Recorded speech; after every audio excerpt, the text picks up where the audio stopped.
Moi, je suis pleinement heureuse. Surtout beaucoup d'amis. Hein. Ouais. J'aimerais laisser sur terre mes négatifs et mes écrits. Et c'est un plaisir, quoi. Il y avait un gars qui s'appelait Muslu, j'étais follement amoureuse.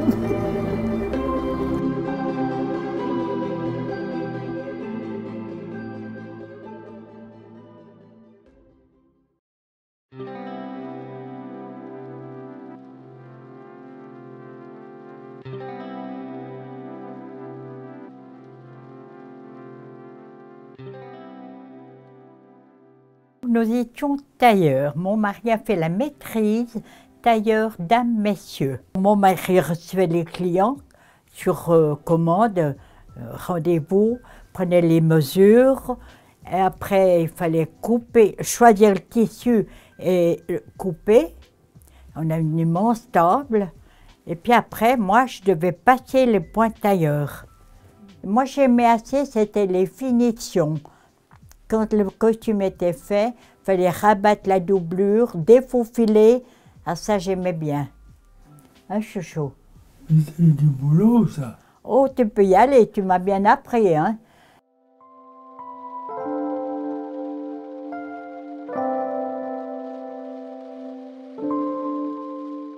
Comment il s'appelait, ce frère?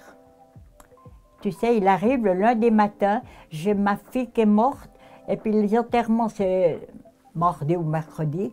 Alors, vite, choisir le tissu, envoyer le pantalon à la culottière, que je commence à faire les points. On a bossé. Et puis, il n'a pas été au lit, hein. Il a fait toute la nuit. Dans le temps, maintenant, tu perds quelqu'un, on ne va pas aller acheter un costume ou bien. Mais à l'époque, il fallait un costume pour l'enterrement de sa fille. Puis après, il a mis du temps pour payer. Vous savez, on n'était pas riches, hein. Il y en avait quelques petits sous pour payer le stock. Il fallait beaucoup travailler et puis vous savez, c'était pas les pays de ministres, hein. Le couple de l'année. Oh, sûrement, hein. Couple de l'année, mon chéri. Tu te rends compte. 70 ans bientôt qu'on est mariés, en tout cas 60 ans on a travaillé. Les gens ils disent, ils sont fous ceux-là, ils vivent si longtemps ensemble. Vous savez, pour vivre longtemps, parce que c'est pas une exception, mais c'est quand même assez rare de vivre, en tout cas 50, 60 ans ensemble. Puis comment vous croyez qu'on y arrive? J'ai dit, il faut savoir pardonner, sinon tu peux pas. Voilà. Deux caractères qui s'affrontent, de bonnes têtes.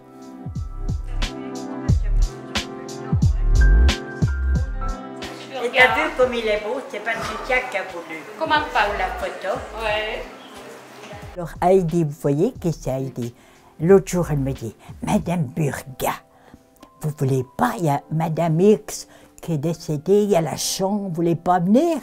J'ai dit, écoutez, tant que je peux, je serai de chez moi. En vieillissant, on ne rajeunit pas et puis tout prend plus de temps. Par exemple, maintenant, j'ai fait une petite lessive. Quand je rentrerai, j'irai la chercher, elle est sèche. Demain, si je suis encore en vie, je la repasserai. Vous voyez? Vendredi, demain c'est vendredi. Samedi, je lavais mes cheveux. Ah voilà, puis dimanche, je vais aller au culte. Je serai sûrement invitée. Je viens vers Villers l'après-midi, puis c'est de nouveau la semaine.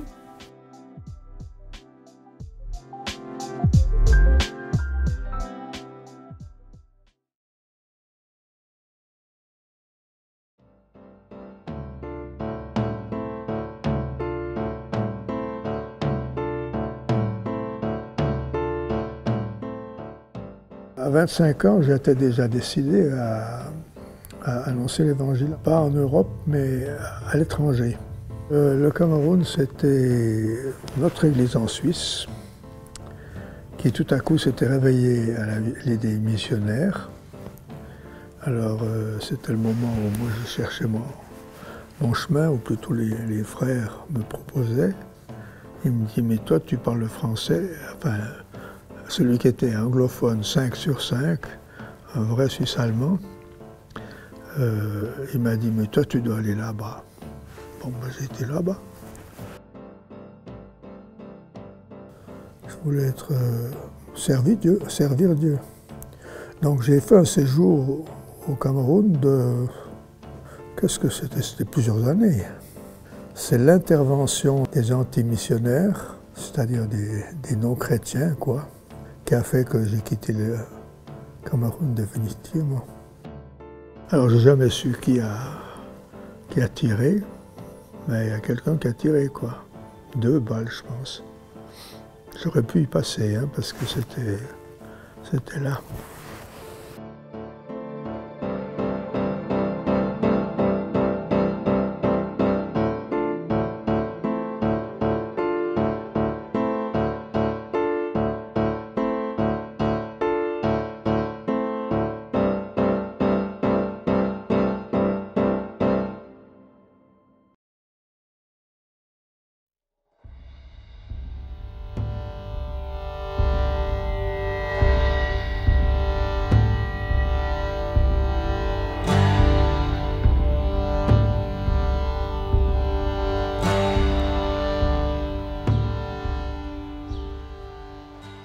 Je voulais aller dans la communauté française en Inde avec Mère Teresa, voilà. Il y avait Mère Teresa à Calcutta. Je l'aimais bien parce qu'elle faisait de l'humanitaire. Puis elle accompagnait les mourants. Alors pour moi, elle me tenait beaucoup à cœur. Puis un beau jour, je suis allée voir mes parents à Kessargues, près de Nîmes. Et puis je comptais qu'ils me gardent 15 jours avec eux, pour être avec eux. Ils m'ont gardé 3 jours. Ils m'ont mis à la porte, ils m'ont dit « maintenant tu pars ». Je suis partie, je suis allée à Nîmes, à l'Armée du Salut à Nîmes, dans une librairie. Puis je me rappelle, la dame qui tenait la librairie, elle avait une petite cuisine en haut et une chambre. Alors elle m'a hébergée. Puis j'ai fait la cuisine, elle m'a demandé de faire des pommes vapeur et les pommes étaient brûlées. Les pommes de terre étaient brûlées. Puis elle m'a engueulée comme du poisson pourri, elle m'a dit maintenant tu t'en vas. Je suis partie en stop, avec les routiers sont sympas. Et les routiers, quand ils prenaient leur repas qui était payé par le patron, il disait écoute, viens, tu peux venir, c'est payé par le patron. Alors je mangeais avec eux dans les restos. Et quand il n'y avait pas de restaurant, les routiers ont un petit casier avec la bonbonne de gaz, l'ouvre-boîte, les conserves, la casserole, et ils se font leur petite popote au bord de la route. Alors il y en a un qui a essayé de me déshabiller le haut, puis je me suis débattue, et puis il m'a dit tu veux pas de rapport sexuel, alors tu descends. Je suis descendue, puis il y avait comme une file de routiers derrière, j'ai pas eu de problème pour prendre le suivant. En fait, c'est les routiers qui m'ont débarqué au Kurdistan, et c'est moi après qui suis allée près des yourtes. Il y avait un gars qui s'appelait Muslu, j'étais follement amoureuse. Il parlait pas français, alors on communiquait par gestes. Oh là là, c'était rocambolesque, quoi. Mais je me rappellerai toujours, il était gentil, ce jeune. J'ai eu un tel succès auprès de lui que ça m'a marqué. Même avec mon mari, on n'a pas eu un coup de foudre. Je l'ai rencontré par une agence matrimoniale. Bonjour les amis. Bonjour.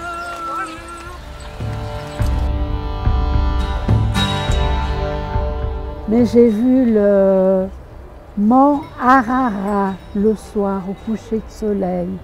Le mont Ararat, c'est la montagne sacrée des Turcs. Il y a des neiges éternelles là-bas. Mais le mont Ararat au coucher du soleil, c'est magnifique. Hein. J'avais un petit peu d'argent, j'ai payé le visa du Pakistan et de l'Inde, mais j'avais pas assez d'argent pour acheter le visa d'Iran. Alors je ne l'ai pas eu et j'ai pas pu continuer. Et quand je suis arrivée à Guburlac, j'ai eu une crise, j'ai lacéré les visas du Pakistan et de l'Inde, il me manquait le visa d'Iran pour circuler. J'ai lacéré mes visas et j'ai fait 3 jours de prison dans un cachot à Cure-du-Lac. Ils me donnaient à manger, chose que je n'avais pas quand j'étais à la rue. Ils me donnaient à manger du Fanta et il n'y avait pas de toilette dans ces cachots, il y avait un seau hygiénique. Alors je peux vous dire que je m'en souviens comme si c'était hier. Après, on m'a rapatriée avec Swissair. J'avais demandé d'être contre le hublot et j'ai vu la terre ronde. C'est impressionnant.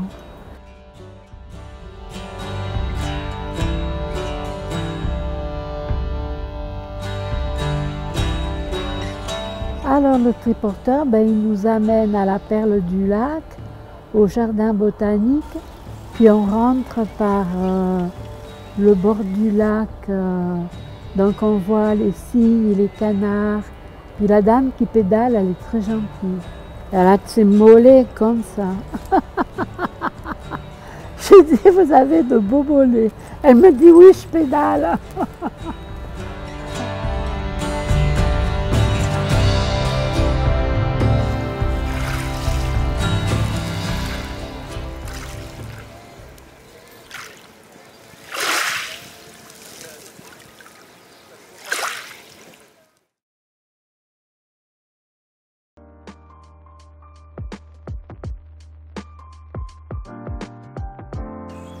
Je suis né le 25 février 1955, ici à Genève. Je n'ai pas vécu tout le temps à Genève. J'ai vécu 2 ans en Afrique du Nord. Du temps où mes parents étaient encore ensemble. Ça me rappelle des bons souvenirs, quoi. Le matin, se lever avec le muezzin au loin à la mosquée qui appelle les gens à la prière. Voilà.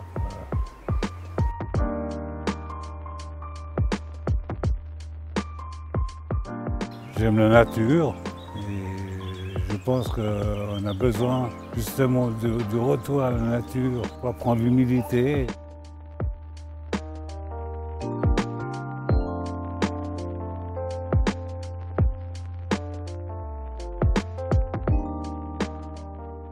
Je vois la photo comme un acte volontaire et pas comme un acte ébéphrénique, c'est-à-dire sans queue ni tête.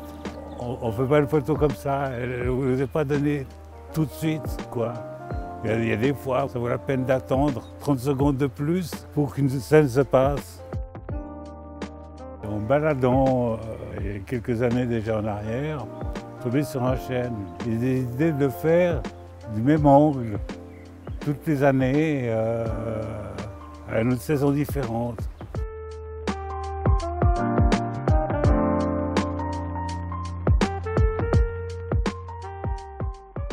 J'ai besoin d'art, j'ai soif d'art. J'ai besoin de m'extasier devant une belle peinture qui représente quelque chose.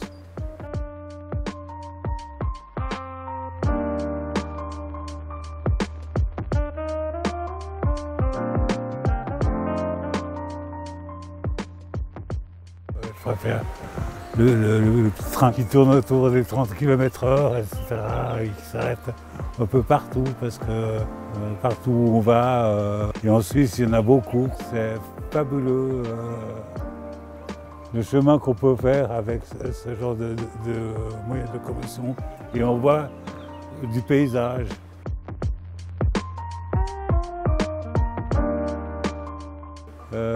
Souvenir photographique, c'est l'image que j'ai pas faite et qui restera. Si j'avais su, j'aurais peut-être pris mon appareil. Mais faut pas avoir de regrets parce qu'on revient et c'est totalement différent. J'aimerais laisser sur terre mes négatifs et mes écrits.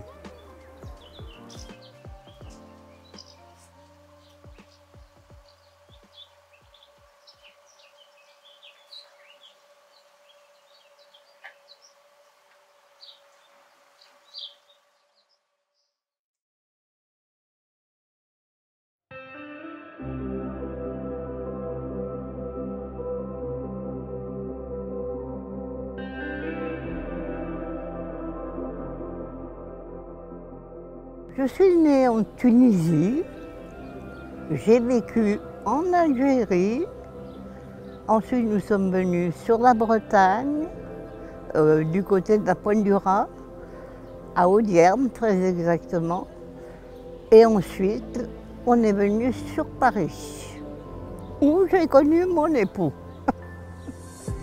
Mais j'ai eu une très jolie vie, très très belle vie. Quand je suis en Bretagne, je suis vivante, si vous voulez. Je vis, je suis chez moi, c'est du bonheur. Moi, j'allais m'asseoir dans le jardin, devant la maison, et j'étais heureuse. Non, ma Bretagne, c'est un morceau de moi. Ou alors c'est moi qui suis rentrée en elle, je ne sais pas, mais il y a eu quelque chose. Et d'ailleurs, souvent, je me suis fait reprendre à l'école. Quand on avait une nationalité, je disais bretonne. Je ne disais pas française. On disait pourquoi les Bretons ne sont pas français? Non, ils sont bretons d'abord, français après. Et c'est vrai en plus.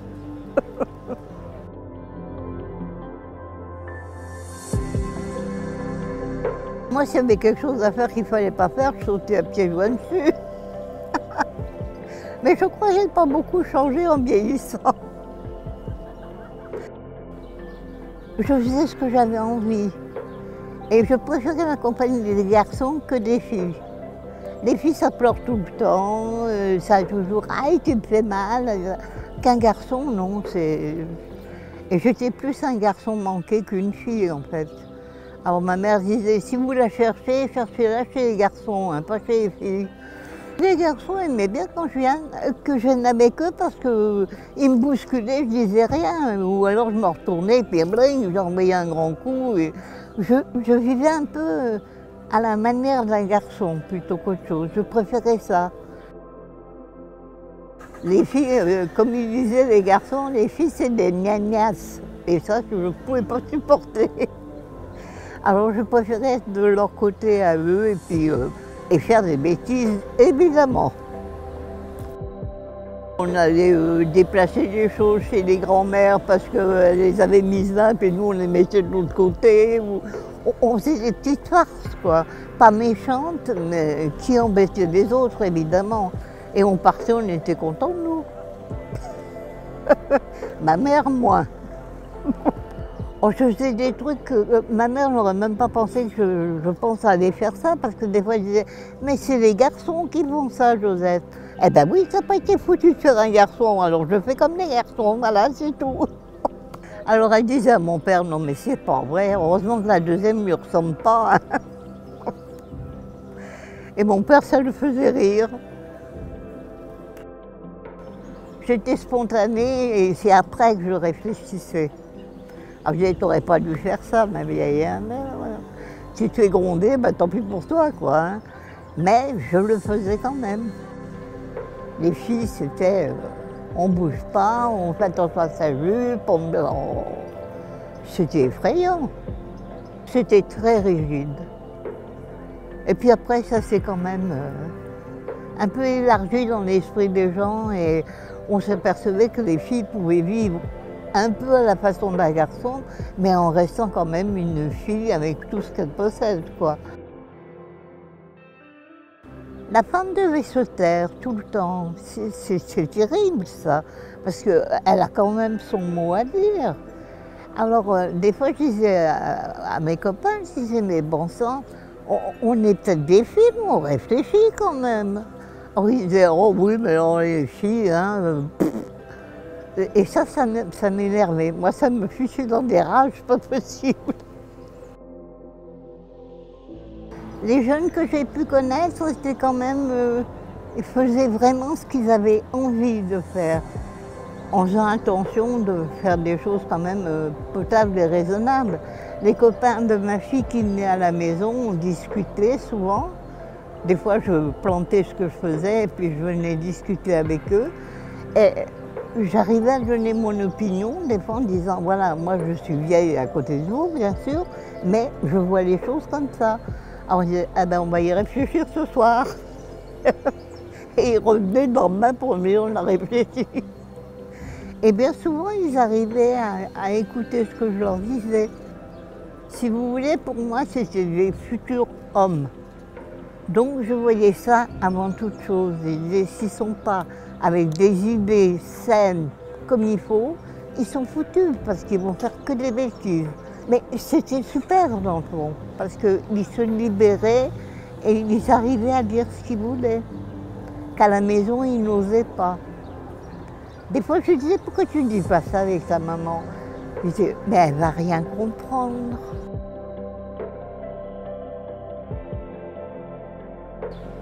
Moi, je suis pleinement heureuse. Je crois que j'ai eu vraiment beaucoup de choses dans ma vie. Des choses que je n'ai même pas demandé qui sont arrivées, mais c'était super. J'ai une famille que j'aime, j'ai des amis que j'aime, et puis la vie est belle.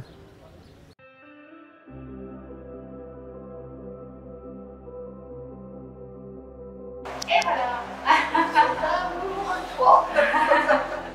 Ma chambre, c'est ma chambre. Je ne crois pas qu'il y en ait une autre comme ça là. Moi, j'ai des tableaux partout. Oui. Mais chez moi, là, quand je rentre, je suis chez moi. Je sors, je suis à la résidence. Mais là, à la résidence, je suis contente d'être bien. Parce que là, je me dis, tu vas peut-être mourir là, alors autant que ce soit dans un lieu que tu aimes. Je trouve que c'est tellement bon de pouvoir avoir le moment de rire, un moment d'avoir éclaté de rire là, à plusieurs, et puis dire des bêtises. Mais ça fait de mal à personne, et à nous, ça nous fait beaucoup de bien. Alors, je disais avec une dame une fois, elle me dit, mais vous n'avez pas peur de vieillir? Je dis non, je vieillis avec mes souvenirs, donc je reste toujours dans ma petite vie bien à moi, avec mes peines, mes joies, mes besoins. C'est merveilleux. Et puis si on est bien où on vit, que demande le peuple?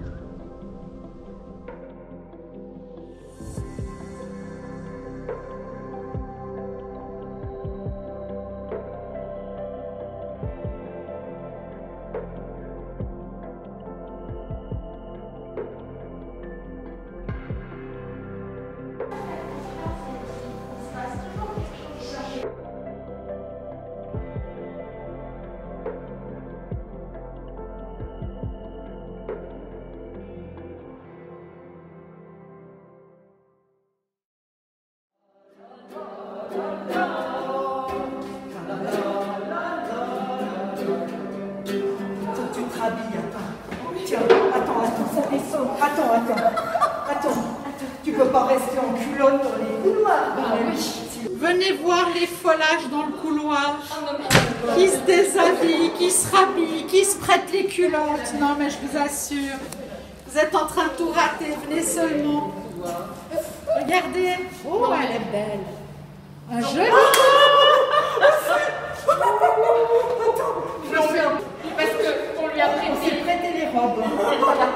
Attends, je te Oh là là. dis donc. Mais. Ah, oh, mais qu'est-ce que vous êtes belle aussi, hein. C'est un défilé de mode aujourd'hui.